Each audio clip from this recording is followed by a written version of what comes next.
Hi, I'm Nikolai, and today we'll be unboxing our January premium box. This box is all about acrylic ink. We'll go over color mixing, how to start a sketch, and as a special treat this month, Alex Garant will be showing us her process in creating this month's featured artwork.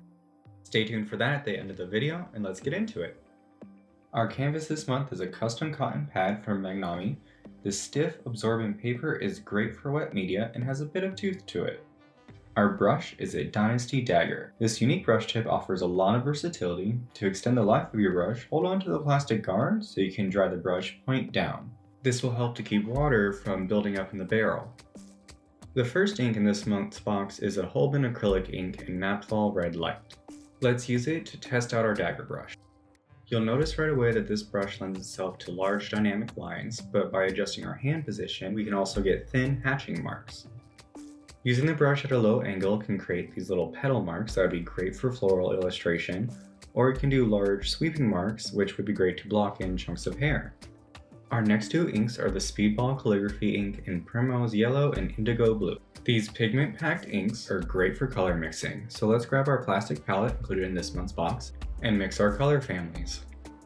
Acrylic ink may seem similar to watercolor in the sense that you can dilute it to create gradients, but once the ink dries, it is permanent. Here, we can really see the wide value range afforded to us by this medium. Due to the nature of acrylic ink, it's typically easier to mix your colors first on the palette rather than straight onto the canvas.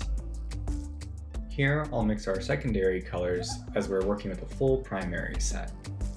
Let's do a quick sketch of a potted plant to kind of loosen up and get familiar with our brush. When working with acrylic ink, I'd suggest going from light to dark, as you can always add more ink, but due to the permanent nature of this medium, you really can't take any away. A good way to think about this is to think in terms of light and shadow. Where there's shadow, your value will be darker, and in areas of light, you'll want your ink to be more transparent. Let's utilize some of those marks that we made earlier to define the plant. By letting areas dry before going back in with more pigment, we can give more form, like we see here on the vase. For the shadow areas on our plant, I've mixed in a little bit more blue into our green, and because I let that area fully dry, I can get really nice crisp edges with our dagger brush. I really want the plant to look vibrant, so what I'll do is mix a yellow-green to go back in and overlay. This will give it a little bit more life, while keeping our colors harmonious. By pushing our green a little bit darker with the indigo blue, I can add some shadows to the plants and bring that color into the vase just to make everything look cohesive.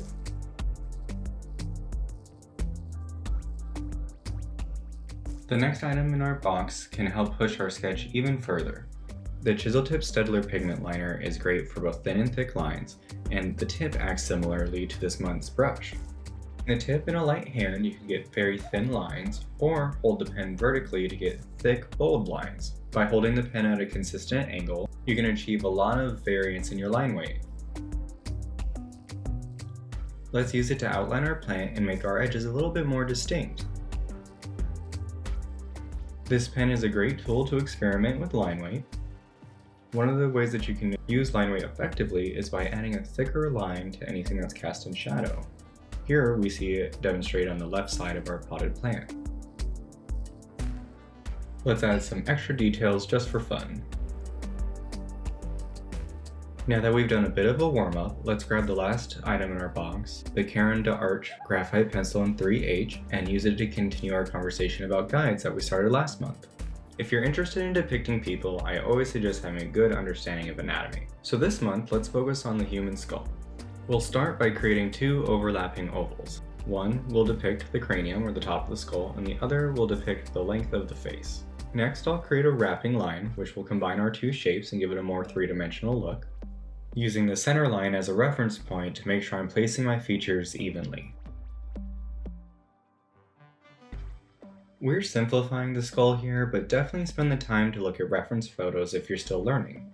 A foundation in anatomy will save yourself from a lot of frustration. The sketching phase is a time where you can really explore a concept and figure out where your shadows will fall. With our base sketch established, I'll go in and start a layer with some of our acrylic ink. I'll be working in an analogous color story, so I'll be keeping it with yellows, oranges, and reds. Creating soft transitions by working with everything while it's still wet. By establishing our sketch early on in pencil, it's a lot easier to go in and articulate those shadows, giving our skull a lot more form and three-dimensionality.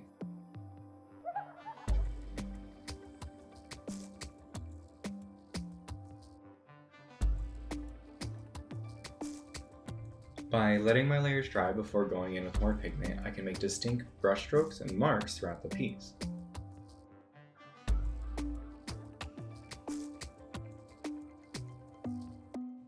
For our background element, I want to show you a technique that's a little bit like tie-dye. By putting some water down on our canvas first and then dabbing in a bit of that acrylic ink, we can use the bloom to our advantage and create some really fun patterns.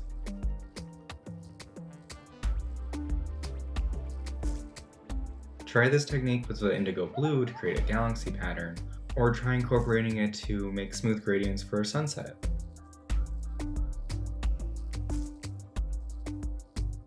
With my background element fully dry, I'll go in with my Staedtler liner and outline our skull. Because we invested the time in our initial sketch, we can go in and make these lines with confidence. Leaning into the pen's ability to make a varied line weight, let's create a graphic element for our background as well. I really like how the pigment liner contrasts the smooth gradients found in the ink. Try combining these two techniques for your own take this month. Since we incorporated thicker lines in our background, I'm going to add some to our skull just to make sure that everything looks cohesive.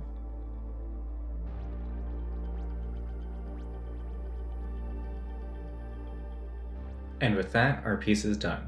Hope you enjoyed the video, learned a few things, and if you post your work online, make sure you use #SketchBoxJanuary.